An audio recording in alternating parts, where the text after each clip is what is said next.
My name's Kevin DeMacchi, CEO at the Gurulocity Brand Management Institute.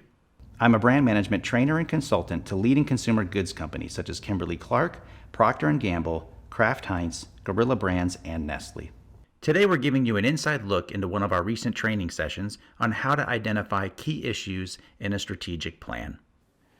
What are the key issues or opportunities that stand in our way? So it can be a problem or an opportunity. Sometimes there's opportunity in front of us that will help us get to our goals, but that you might not describe as a problem necessarily. It could be sort of an opportunity that's in front of you for the taking as well. But I would say for the most part, key issues is a pretty good way to frame it. So some considerations to help you think of what your key issues might be. One is, again, the obstacles that prevent us from achieving the vision. So why is it, you can ask it that way, why is it that we don't have share leadership now? Why is it that that future state does not exist now? Sort of list those reasons out. And you may have some of those answers then from the homework you've done. So when you were doing kind of the background or all the other analyses or even the business update, you might have already identified some key issues or things that you have in your notes that will help answer that question. Also, what are the key negative takeaways from your homework? I just mentioned the homework that you did before. And then why are we here? Can you just answer that, right? Why is the current state the way it is? So those are just different ways kind of to get in at the same thing. Some best practices when you do that, I would brainstorm first, but I wouldn't keep everything that you brainstorm. Because you could, if you really wanted, you could pick apart any business or brand and come up with a pretty long list of all kinds of issues or problems or things you can solve for. So you don't need everything. You want to focus on what are the biggest things. What are the biggest things that are mostly inhibiting our growth? You want to group longer lists into themes, so that's one way to handle if you have a lot. So if you have 20, 30 issues, chances are if you looked at them, 5 of them cluster into kind of the same thing. These 5 cluster into the kind of the same thing. I think clustering your notes and your Post-its or however you're collecting these things is a good way to do it. And try to get it down to about 3 to 5 big ones. So sometimes you'll say, oh, I have 10 issues, but if you really look at it, issues 7, 8, and 9 are really one bigger issue. And 7, 8, and 9 are like different indicators or symptoms of the kind of the same thing.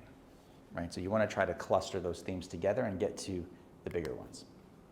Some watch-outs in this one are having too many key issues, which will eventually lead to way too many projects. So if I have 20 problems to solve, I'm going to have 20 projects to go about fixing these things. And no brand team wants 20 projects. Even though you might sometimes get that many, you don't want that many. Not digging into the why. So saying, oh, well, we don't have share leadership because we don't have the sales yet. Well, that's kind of obvious and high level and vague. So you don't want to be vague. You want to drill down and go, well, why is that? Why is that? Until you get to something a little more specific. And then skipping the homework. So trying to basically write a strategy and write those issues out of thin air without actually having done some amount of minimum work to understand what does the data really tell us. So there's hypotheses and there's things you actually see in the data. Right? So what are we seeing in the data? With all these, we're going to do examples. So I'll give you kind of not so good key issues and then some good ones.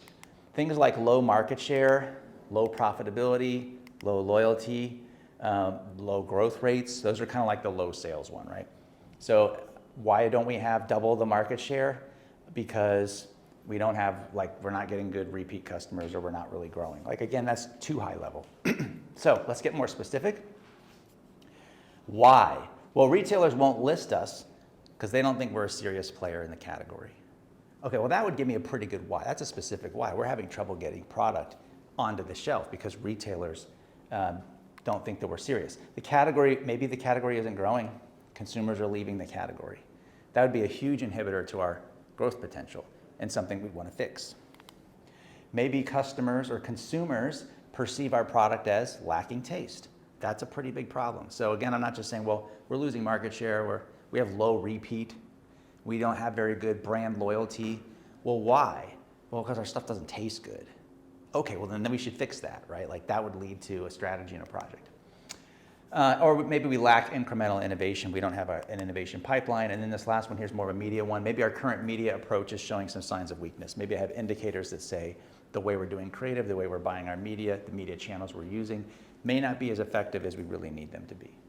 All right, so that's something we can specifically fix or address. So notice how these are all more specific. You guys kind of see that?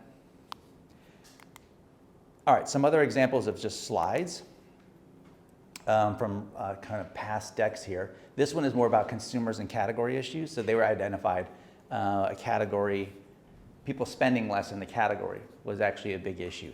And so this was a brand that was a share leader in their category. So if the category is declining and you're the share leader, you're declining. That's pretty much how that works.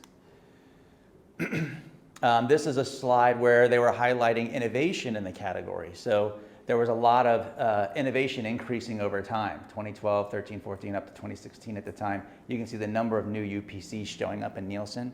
So that's innovation launches increasing, the rate of innovation increasing. That single stat was an indicator that, hey, if we want to actually compete in this category, we have to be able to keep up with the pace of innovation. If we're not innovating, we're probably getting thrown off the shelf in favor of all these new things that are showing up in front of the buyer. This one here, we need to be meaningfully different in order to stand out in a complicated category. This stat, pretty simple stat, I think that counting the average number of items in a shelf set and showing that the category was getting more and more crowded. So this is typically like a 4 or 8 foot set on a shelf at a store. And if the number of UPCs or SKUs is increasing, it means it's getting more complicated. There's more products, there's more competitors, it's more complicated. And maybe that's an issue for us trying to break through in the category. So just examples of simple issues that might pop up thrown onto a slide. If you find this lesson useful, be sure to hit the like and subscribe buttons and check out the links in the description for more information on trainings like these.